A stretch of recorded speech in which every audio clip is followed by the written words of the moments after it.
kalau sangat diperlukan itu kan kesepakatan itu satu pertama apa nilainya kita tuh akhirnya sepakat ada program itu. Apa kabar? Semoga pemirsa kawan-kawan dalam keadaan sehat dan baik hari ini. Barusan jam 9 tadi kita diminta ikut hadir untuk berdiskusi dengan beberapa petani yang mereka merencanakan akan mengaktifkan kembali kelompok mereka, membenahi tentang keorganisasian yang mana kelompok ini menurut mereka belum bisa menjalankan fungsi-fungsi kelompok sebagaimana mestinya. Di satu sisi karena pengurusnya mungkin juga sudah berumur, di sisi lain anggota-anggota yang lain karena kebanyakan adalah orang luar dan sekarang mereka tidak banyak berusaha tani di tempat itu lagi. Nah, sehingga diusulkan oleh beberapa dari anggota agar kelompok ini diremajakan. Diadakanlah pertemuan hari ini. Pertemuan hari ini mengumpulkan orang-orang yang sebelumnya mereka belum berkelompok untuk ikut di dalam kelompok tersebut. Dengan latar belakang mereka memiliki lahan di tempat itu, mereka juga mengusahakan atau berusaha tani, dan mereka ingin mendapatkan bimbingan, mendapatkan layanan dari penyuluh terkait dengan pembinaan kelembagaan. Kelompok ini adalah kelompok Loh Jinawi Desa Awang. Hari ini tadi saya bersama dengan penyuluh setempat menyampaikan motivasi kepada mereka tentang bagaimana berkelompok tani yang baik.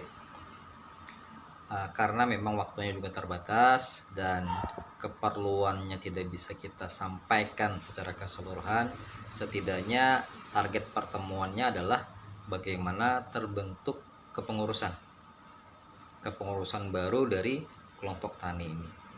Namun sebelum itu tadi juga kami jelaskan tentang kelompok tani, yang mana kelompok tani ini adalah wadah para petani yang memiliki usaha tani atau melakukan usaha tani untuk kemudian menjalankan fungsi-fungsi kelembagaan, fungsi terkait dengan kerjasama, fungsi untuk peningkatan produksi, kemudian fungsi sebagai kelas belajar mengajar antar atau dengan anggota kelompok tani yang lain atau dengan pihak lain yang terkait dalam usaha tani. Alhamdulillah responnya cukup bagus dan rata-rata petani yang hadir adalah petani yang tergolong muda. Mudah-mudahan dengan spirit muda mereka ini menjadikan kelembagaan ini bisa nanti aktif, normal, berjalan sesuai dengan ketentuan keorganisasian sebagaimana mestinya.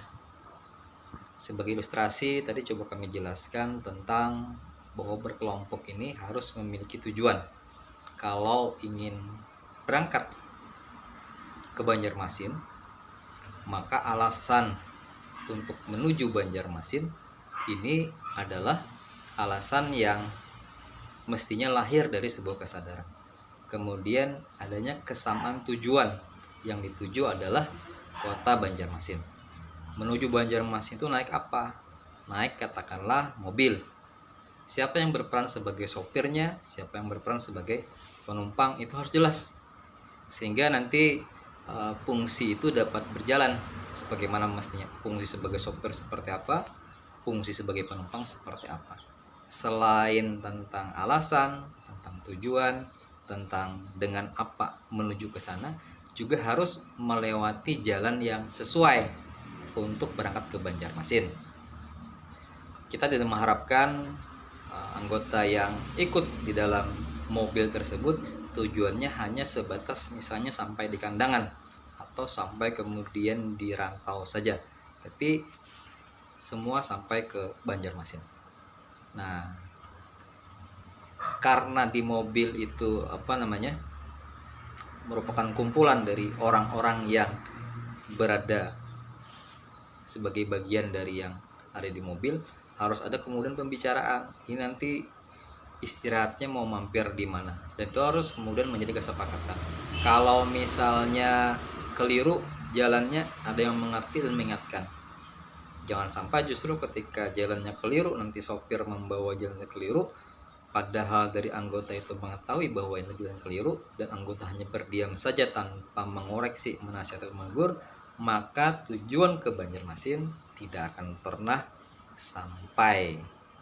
Nah, itu salah satu ilustrasi yang coba kita sederhanakan pembahasannya kepada anggota kelompok tadi yang ingin memulai merintis terkait dengan bagaimana berkelompok yang baik. Oke, segitu dulu tadi. Memang banyak pertanyaan tentang kalau misalnya dari orang luar ingin bergabung seperti apa, kemudian bagaimana caranya agar kelompok ini bisa maju seperti kelompok lain. Nah, beberapa pertanyaan itu, dan kita tanggapi pertanyaan-pertanyaan itu dengan jawaban-jawaban yang sederhana, dan mudah-mudahan tadinya itu bisa dipahami. Oke, harapan kami bagi petani yang saat ini sudah berkelompok tani, mohon agar fungsi-fungsi kelompok taninya dijalankan. Minimal ada pertemuan rutin, kelengkapan administrasi, dan adanya kegiatan kelembagaan kelompok tani yang dijalankan oleh pengurus dan anggota. Harapannya memang adanya organisasi ini memberikan manfaat kepada seluruh yang merupakan bagian dari kelompok tani. Karena kalau tidak memberikan manfaat, bisa jadi akan muncul rasa malas, sungkan, atau bahkan enggan untuk terlibat di dalam kelompok.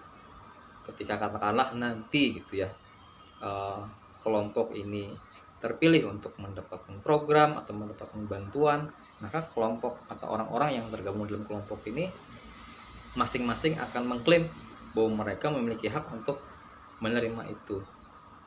Padahal bisa jadi tujuan atau maksud dari program atau bantuan itu adalah untuk memajukan kelompok, untuk tujuan-tujuan yang sifatnya berlanjut, atau tujuan-tujuan yang sifatnya menimbulkan swadaya bagi masyarakat dan bisa dijadikan sebagai salah satu pendukung peningkatan kapasitas kelompok tani. Nah, sulit kalau anggota kelompok, pengurus kelompok tidak bekerjasama untuk menyiapkan kelompok tersebut sehingga menjadi wadah yang nyaman, wadah yang kokoh, wadah yang bisa memberikan banyak manfaat kepada orang-orang yang ada di dalam wadah tersebut, terutama maupun orang-orang yang ada di sekitar. Oke, segitu dulu. Terima kasih. Assalamualaikum warahmatullahi wabarakatuh.